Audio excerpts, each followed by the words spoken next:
Hello everybody, అందరికీ welcome. ఈరోజు మనం మాట్లాడుకోబోయే subject is so much relatable to all of us. మనలో చాలామంది జిమ్కి వెళ్తాం, చాలామంది డైట్ చేస్తాం. కామన్గా మనం వింటున్న పాయింట్ ఏంటో తెలుసా? Protein supplements, protein powders, some medical powders, supplement tablets, medicines రూపంలో డైట్ చేసేటప్పుడు కానీ జిమ్కి వెళ్ళేటప్పుడు కానీ చాలా అవసరం అని కొంతమంది సజెస్ట్ చేస్తూ ఉంటారు. కానీ వెనిలా గారి డైట్లో స్పెసిఫిక్గా మెడిసిన్స్ కానీ ఎక్స్టర్నల్ సప్లిమెంటేషన్ కానీ ఏం ఉండవు. మరి డైట్ అంటేనే మనం calorie deficiency of the food అని పేరులోనే ఉంది కదా డైట్ అంటేనే. మరి మనం డైట్ చేసినప్పుడు బాడీకి కావాల్సినటువంటి మైక్రో ఎలిమెంట్స్, మ్యాక్రోన్యూట్రియంట్స్ ఇవన్నీ సప్లిమెంట్స్ లేకుండా, బయట నుంచి మెడిసిన్స్ లేకుండా ఎలా ఆవిడ డైట్లో ఇన్కార్పొరేట్ చేస్తారు? నాకు ఇది ఎప్పటి నుంచో ఉంది డౌట్. సో ఇదే టాపిక్ ఈరోజు ఆవిడతో మాట్లాడదామని అనుకుంటున్నాం. And I have with me vanilla గారు. హాయ్ వెనిలా గారు. హాయ్ దీప్తి గారు, ఎలా ఉన్నారు? చాలా బాగున్నాను. All stars aligned perfectly in place. మీరు ఎలా ఉన్నారు? బాగున్నాను. సో అసలు మీరు సప్లిమెంట్స్ అనేవి ఇవ్వరు అని విన్నాను. ఫస్ట్ ఆఫ్ ఆల్ అది కరెక్టేనా? అసలు మెడిసిన్స్ మీ డైట్లో ఉండవు అని విన్నాను. అసలు అది కరెక్టేనా? ఫస్ట్ అసలు యాక్చువల్గా మన బాడీ మెడికేషన్ నుంచి పక్కకు తప్పించి మన ఫుడ్లో ఉండే వైటమిన్స్, మినరల్స్ అబ్జార్ప్షన్ పెంచటమే నా వర్క్. క్యాలరీ డెఫిసిట్ ఇస్తూ మీకు కావాల్సిన వైటమిన్స్, మినరల్స్, మ్యాక్రోస్ కరెక్ట్గా ప్లాన్ చేయటమే నా వర్క్. ఒకవేళ నేను పౌడర్స్, వైటమిన్ టాబ్లెట్స్ ఇచ్చినప్పుడు ఇంకా నాకు పని ఏముంటుంది? నేను ఏం ప్లాన్ చేయను. అంటే ఇవాళ రోజుల్లో మనకి పండించేది అంతా కలుషితం, ఒకప్పుడు అంత ప్యూర్ స్టఫ్ లేదు. మనం బయట నుంచి సప్లిమెంట్ ఇవ్వకపోతే మనం తినేది ప్రాపర్గా అబ్జార్బ్ అవ్వదు బాడీకి అని కదా అందరు చెప్తారు. అది మీకు ఎలా సాధ్యం? మరి మెడికేషన్స్ అన్నీ అబ్జార్బ్ అవుతాయా? మెడికేషన్స్ అన్నీ 100% అబ్జార్ప్షన్ రేట్ అవుతుందా? అవ్వదు. మెడికేషన్ గుడ్డా? ప్రాసెస్డ్ ఫుడ్ అంటే పొల్యూట్ అయిపోయింది పండించే విధానంలో అని అంటున్నారు. మరి మెడిసిన్స్ కెమికల్స్ లేకుండా అవుతాయి. కెమికల్స్ లేకుండా అవి దానికి కావాల్సిన ఎలిమెంట్ అదే తయారు చేసుకొని ఆ మెడిసిన్ అయితే అవ్వదు కదా. ఇంకా అట్లీస్ట్ దీనికి మందులు, మాపులు ఏమన్నా ఇచ్చైనా అది మనకి బియ్యం అయినా, విత్తనం అయినా, పల్సెస్ అయినా, ఫ్రూట్స్ అయినా మనకు చెట్టు నుంచే వస్తాయి. ఏ చెట్టుకి పుట్టకైతే రావు కదా మెడిసిన్స్. అది హ్యూమన్ మేడే కదా. సో దానికన్నా ఫుడ్ వెయిటే మంచిది.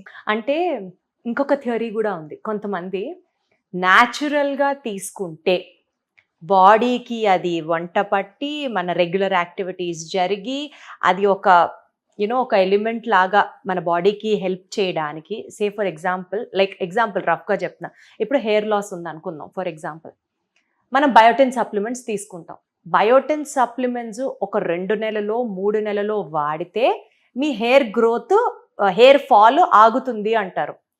మరి మీరు అసలు సప్లిమెంట్సే లేకుండా ఆర్గానిక్ ఫుడ్లోంచి వచ్చే న్యూట్రియంట్స్ ఎంత కాలానికి ఆ ప్రాబ్లమ్ని అడ్రస్ చేస్తాయి? ఎన్ని రోజులు బయోటిన్ తీసుకుంటారు? 2 months. తర్వాత ఆపేస్తే ఆ పాలనే చెప్తారు. ఆపేసిన తర్వాత మళ్ళీ కొన్ని రోజులకి మళ్ళీ హెయిర్ ఫాల్ వస్తే మళ్ళీ బయోటిన్ తీసుకుంటారా? ఎప్పుడు మెడికేషన్ మీదే ఆధారపడతారా? ఫుడ్లో దొరకదా?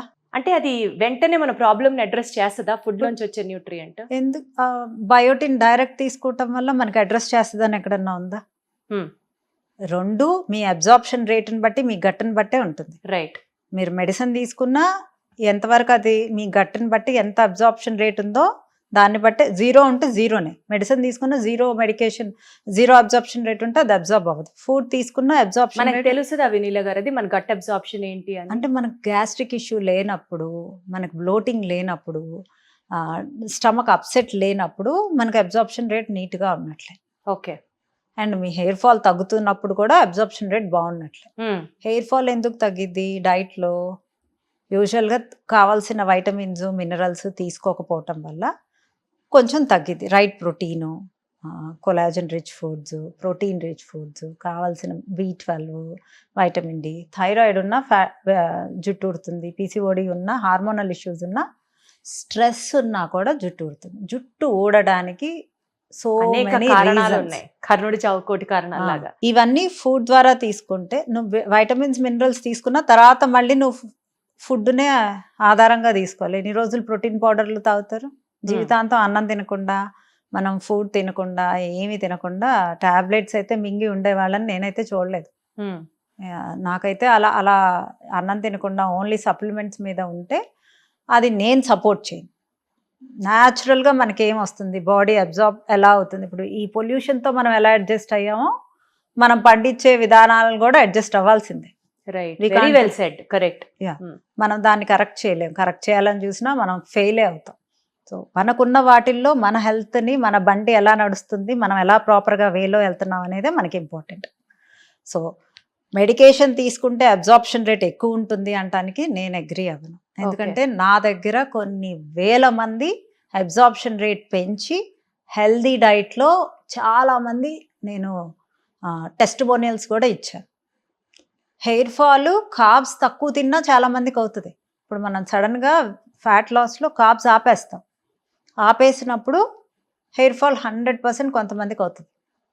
అంటే వాళ్ళు కార్బ్స్ ఫ్రెండ్లీ బాడీ అయి ఉంటుంది. సో అలాంటప్పుడు మనం ఏమీ చేయలేము. అప్పుడు కొంచెం హెయిర్ ఫాల్ అవ్వకుండా న్యాచురల్గా మన అమ్మమ్మలు చెప్పిన రెమెడీస్ వాడుకుంటూ దాన్ని కాపాడుకుంటూ రావాలి. అన్ని వైటమిన్స్, అన్ని మినరల్స్ బాగుండి స్ట్రెస్ లేకుండా రైట్ ప్రోటీన్ తీసుకుంటున్నా కొంతమందికి కార్బ్స్ తక్కువ చేయటం వల్ల హెయిర్ ఫాల్ ఉంటుంది. సో అది అడ్రస్ చేసుకొని మనం కరెక్ట్ చేసుకోవాలి తప్పితే మెడిసిన్స్ వేసుకుంటేనే హెయిర్ ఫాల్ అంటే బాగా డెఫిషియన్సీ ఉండి అంటే ఆల్మోస్ట్ 7-8 ఉంటే డెఫినెట్గా మీరు ఐవి పెట్టించుకుంటే ఫాస్ట్గా అబ్జార్బ్ అవుతుంది. ఐవికి అంటే మనం ఐవి పెట్టించుకోవటం వల్ల కొంత అబ్జార్ప్షన్ రేట్ ఫాస్ట్గా ఇమీడియట్ రియాక్షన్స్ ఉంటాయి. అంతేకాని టాబ్లెట్స్ వేసుకుంటే మెడిసిన్స్ మీదే ఎన్ని రోజులు ప్రోటీన్ పౌడర్లు తీసుకుంటాము, ఎన్ని రోజులు మనం మెడికేషన్స్ తీసుకుంటాం. అసలు ఆ ప్రోటీన్ పౌడర్ తీసుకోవడం ఒక మంచి అలవాటా కాదా అండి? ఇప్పుడు మజిల్ బిల్డ్ చేయాలనుకోండి దీప్తి గారు, వాళ్ళు ఒక్కొక్కసారి పర్ కేజీ 2 to 3 కూడా తీసుకుంటారు గ్రామ్స్ ఆఫ్ ప్రోటీన్ వాళ్ళకి కంపల్సరీ. ఆ రేషియో రీచ్ అవ్వడానికి క్యాలరీస్ ఎక్కువ పడుతుంది ఫుడ్లో తీసుకోవడానికి. చికెన్ అయినా మనం మటన్ అయినా అంత క్యాలరీస్ కొంతమందికి ఉండవు, హైట్ని బట్టి, వెయిట్ని బట్టి, ఏజ్ని బట్టి. సో అందులో క్యాలరీస్ తక్కువ ఉంటాయి కాబట్టి పౌడర్స్ తీసుకుంటారు. ఓకే, సో మజిల్ బిల్డింగ్ అది బాగా ఎక్సర్సైజ్ కూడా చేయాలి. ప్రోటీన్ పౌడర్ తీసుకుంటే మీకు మజిల్ బిల్డ్ అవ్వదు. మజిల్ని బ్రేక్ చేయాలి, మీరు వర్కౌట్ బాగా చేయాలి, కరెక్ట్ బాగా మంచి ప్రోటీన్ తీసుకోవాలి. అండ్ ఈ 2 తీసుకున్నా స్లీప్ లేనిది మజిల్ బిల్డ్ అవ్వదు. ఓ, స్లీప్ కి మజిల్ గెయినింగ్ కూడా ఉందన్నమాట. ఫ్యాట్ లాస్ కూడా స్లీప్ కూడా అందుకనే రిలేషన్ ఉంది. ఓకే, స్లీప్ లేకపోతే ఆ మజిల్ టేర్ అనేది రిపేర్ అవ్వదు. రెస్ట్ ఎక్కడుంది? మజిల్ టేర్ చేసినప్పుడే మీరు రైట్ ప్రోటీన్ తీసుకున్నప్పుడే అక్కడ మజిల్ అనేది రిపేర్ అయ్యి ఫామ్ అవుతుంది. సో నేను ప్రోటీన్ పౌడర్లు తీసుకుంటున్నాను, ఆయన బల్కీ అయిపోతాను అనేది కూడా ఒక myth. You need to put efforts. So అది ఒక కొంతకాలం వరకు తీసుకోవచ్చు. బట్ ఎక్సర్సైజ్ మళ్ళీ ఆపేసినా కూడా మజిల్ కొంచెం లూజ్ అవటం స్టార్ట్ అవుతుంది.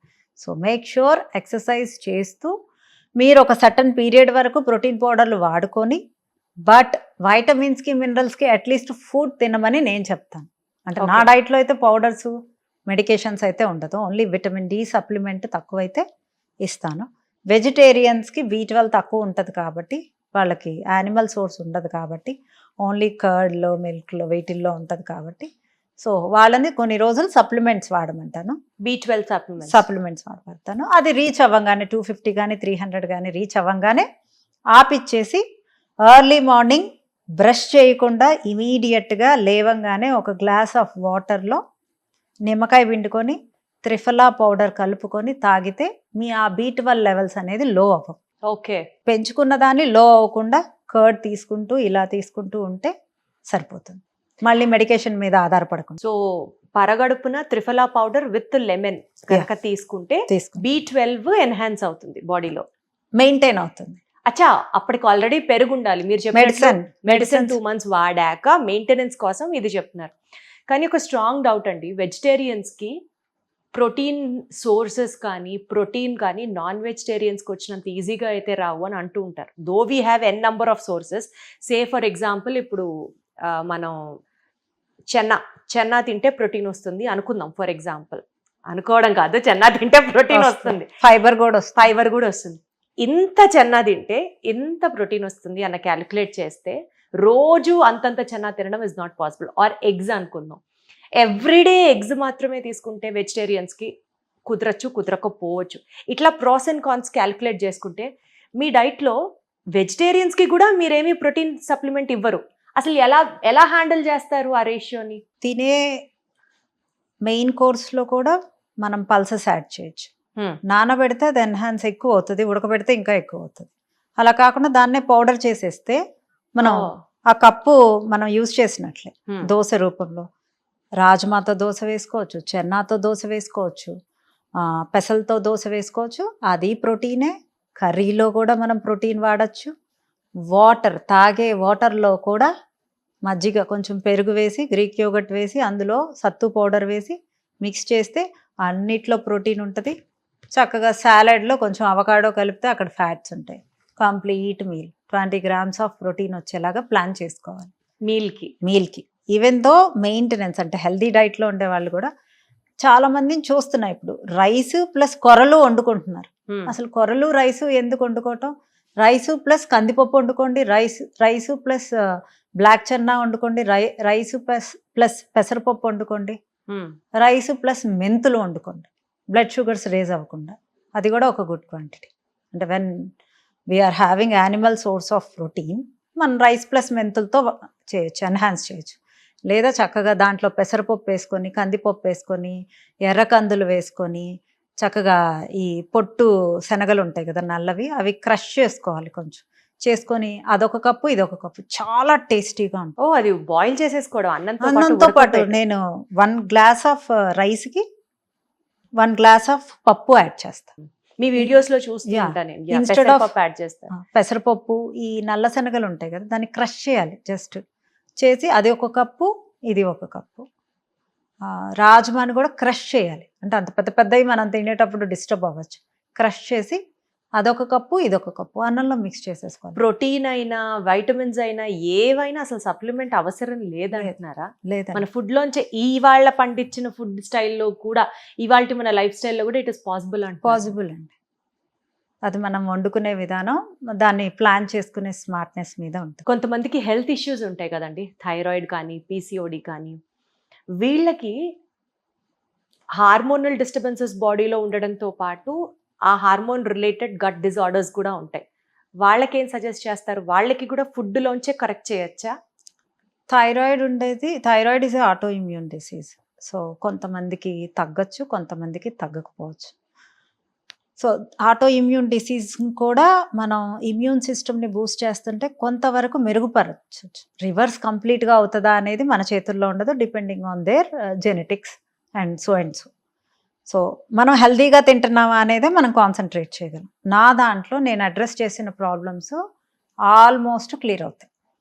ఆల్మోస్ట్. ఎందుకంటే ఇప్పుడు థైరాయిడ్ మెడికేషన్ లేకుండా మనం డైట్ చెప్పం. బట్ పీసీఓఎస్కి నేను మెడికేషన్ ఏమీ తీసుకోవద్దు అంటాను. డయాబెటిక్ పేషెంట్ని మెడికేషన్తో పాటు డైట్లో మేము షుగర్స్ని అబ్జర్వ్ చేస్తూ డాక్టర్ సహాయంతో తగ్గించుకుంటూ వస్తాను. ఈవెన్ దో నేను హెల్దీ డైట్లోకి వచ్చాక వాళ్ళ షుగర్స్ పెరగవు.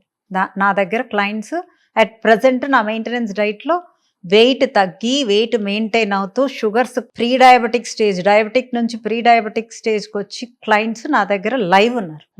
I talk to them also. I have an number of testimonials also. నా క్లయింట్స్ ఇప్పుడు లైవ్ ఉన్నారు. వాళ్ళు నా మెయింటెనెన్స్ డైట్లో ఉంటారు, వాళ్ళు హెల్తీగానే ఉంటారు. వాళ్ళ ప్రాబ్లమ్స్ అన్నీ అడ్రస్ చేసుకున్నా అవి నా మెయింటెనెన్స్ డైట్లో ఉంటే అవి రివర్స్ కూడా రావు. సో మీకు థైరాయిడ్ ఉందా, థైరాయిడ్ ఫ్రెండ్లీ ఫుడ్ తినాలి, మెయిన్గా స్ట్రెస్ ఫ్రీగా ఉండాలి, లివర్ డిటాక్స్ డ్రింక్స్ తాగాలి. ఎందుకంటే థైరాయిడ్కి లివర్కి లింక్ ఉంది. అండ్ మీరు స్ట్రెస్ లేకుండా ఎక్సర్సైజ్ చేస్తూ యాక్టివ్గా ఉండాలి. ఇవన్నీ చేయాలి. ఇవన్నీ చేసినప్పుడు కాఫీ తాగకూడదు. థైరాయిడ్ ఉండేవాళ్ళు కాఫీ మానేసే వాళ్ళు ఎంతమంది? 0. ఎక్కడో సో ఇప్పుడు నాకు కాఫీ లవర్ని కాబట్టి థైరాయిడ్ ఉంటే ఇదొక్కటే వదిలేసుకుంటానేమో if I may see anything it's in the mind. Mind. మీరు నేను హెల్దీ అసలు లావుగా ఉన్న చాలా మంది బిందాస్గా ఉంటారు దీప్తి గారు. వాళ్ళకి ఏ రోగాలు రావు. మనకి ఏదైతే స్ట్రెస్ ఉందో, మనం ఏదైతే లోపల ఎన్ని అనుకుంటామో, అదే మళ్ళీ వేరే టాపిక్లోకి వెళ్తున్నా, the universe will listen. It will definitely give back what you want. What you want. That's true. Thinking positive. నీ క్యాన్సర్ వచ్చినా ఐఎమ్ హెల్దీ అని ఎవ్రీ టైమ్ మీరు అనుకునే మాట యూనివర్స్ ట్రూ చేస్తుంది. This is 100% true. నా దాంట్లో చాలా ట్రూ అయినాయి, నాకు తెలిసిన వాళ్ళ దాంట్లో కూడా చాలా ట్రూ అయినాయి. సో అలా థింక్ పాజిటివ్. థింక్ మీకు ఎలాంటి షుగర్ ఉన్నా, బీపీ ఉన్నా, I'm eating clean, I'll be fine, I'll be happy. ఆ స్ట్రెస్ అనేది మీరు రోజు వదిలేసుకొని ఇవే ఎఫర్మేషన్స్ చెప్పుకుంటుంటారా? 100%. సో ఇప్పటి వరకు మనకి ఒక యాంగిలే తెలుసు, ఇప్పుడు ఇంకొక యాంగిల్ కూడా పరిచయం చేశారు ఈ వీడియో ద్వారా అనుకోవాలి. But on a serious note, ఈ వీడియో కంక్లూజివ్గా మాట్లాడితే వినీలా గారు, ప్రాక్టికల్లీ ఇవాళ రోజున ఉన్న ఈ హడావిడి లైఫ్ స్టైల్లో ప్రోటీన్ ఉందా, వైటమిన్స్ ఉన్నాయా, మినరల్స్ ఉన్నాయా, కార్బోహైడ్రేట్ తింటున్నామా, బ్యాలెన్స్డ్ ఫుడ్ తింటున్నామా అని చూసుకునే టైం ప్రాబబుల్లీ అందరికీ ఉండకపోవచ్చు. బట్ ఒక మల్టీ వైటమిన్ టాబ్లెట్ వేసేసుకుంటే బయోటిన్ వచ్చేస్తుంది, విటమిన్ డి వచ్చేస్తుంది, విటమిన్ B12 ఫుడ్ కూడా వండుకోవద్దు, ఎనర్జీ టాబ్లెట్స్ వేసేసుకోండి. మళ్ళీ మనం టాబ్లెట్ అంటేనే కొట్టేటట్టున్నారు ఇవిడ. టంగ్ కోసం తింటున్నాం కదా. సాటర్డే సండే వస్తే మనం ఎంజాయ్ చేస్తున్నామా లేదా? సో మీరు ఎంజాయ్ చేయడానికి ఇచ్చిన ఈ బాడీని 40 తర్వాత మీరు మెడికేషన్స్ కనుక ఎక్కువగా తీసుకుంటే, మీ 40 తర్వాత మీ లైఫ్ ఎలా ఉంది, 40 దాకా ఒక రకంగా ఉంటుంది, ఆఫ్టర్ 40 ఇంకో రకంగా ఉంటుంది. 40 తర్వాత అని మెన్షన్ చేస్తున్నారు కాబట్టి అడుగుతున్నాను, కాల్షియం సప్లిమెంట్ కూడా అక్కర్లేదంటారా? అది కూడా అవసరం డైట్ లేదు. లోంచే తీసుకొచ్చేయచ్చా? తీసుకోవచ్చు. అసలు ఓవర్గా కాల్షియం కూడా అవసరం లేదు. కాల్షియం ఒక 45 డేస్ నువ్వులు కానీ, మీరు దేంట్లో ఆకుకూరల్లో కానీ దేంట్లో కానీ తీసుకున్నా కూడా 45 డేస్ తీసిన తర్వాత 1 మంత్ పాజ్ ఇవ్వమంట. కాల్షియం నువ్వులు తీసుకుంటే పెరిగినంత ఏది పెరగదు. పరగడుపున నువ్వులు తీసుకోండి, 1 టేబుల్ స్పూను, హ్యాపీగా మీ కాల్షియం లెవెల్స్. కాల్షియం తగ్గితే దాంతోపాటు వైటమిన్ డి కూడా తీసుకోవాలి. ఆ 2 తీసుకుంటేనే మనకి యా కరెక్ట్. కాల్షియం ఉంటేనే వైటమిన్ D3 అబ్జార్ప్షన్ బాడీలో జరుగుతుంది. గుడ్. గ్రేట్. నాకు కూడా కొంచెం వస్తుంది మీ వల్ల. ఓకే, సో నా కంక్లూజివ్ నోట్, మీరైతే సప్లిమెంట్స్ వాడితేనే health, supplements are mandatory for health అన్న స్టేట్మెంట్ని కొట్టేస్తున్నారు. నో, సప్లిమెంట్స్ ఎవరికైతే అవసరమో, పీక్ అంటే లోగా ఉన్నవాళ్ళు ఐవి స్ట్రిప్స్ పెట్టుకోవచ్చు, లేదా కొన్ని రోజులు మెడికేషన్ వాడచ్చు. మల్టీ వైటమిన్ కూడా ఒక 1-2 months ఆర్ ఓకే. జీవితాంతం మల్టీ వైటమిన్స్తో ఎలా ఉంటాము అనేది నా క్వశ్చన్. సో మీ గట్ని ఫుడ్ అబ్జార్ప్షన్ రేట్ పెంచుకుంటమే బెటర్. Got it. అండ్ అది కూడా చాలా క్లీన్ ఫుడ్ తింటూ. So here is the answer for all those. And especially whey powders, protein powders, ఆ మాటకు వస్తే ఇవి చాలా ఇంపార్టెంట్ ఫర్ ప్రోటీన్ సప్లిమెంటేషన్ అనడం కన్నా, ఇందాక ఆవిడ చెప్పినట్లుగా బియ్యంతో పాటు you can mix any source of plant protein and then increase your protein content. Wonderful talking to you as always, Andy. Thank you so much. Thank you.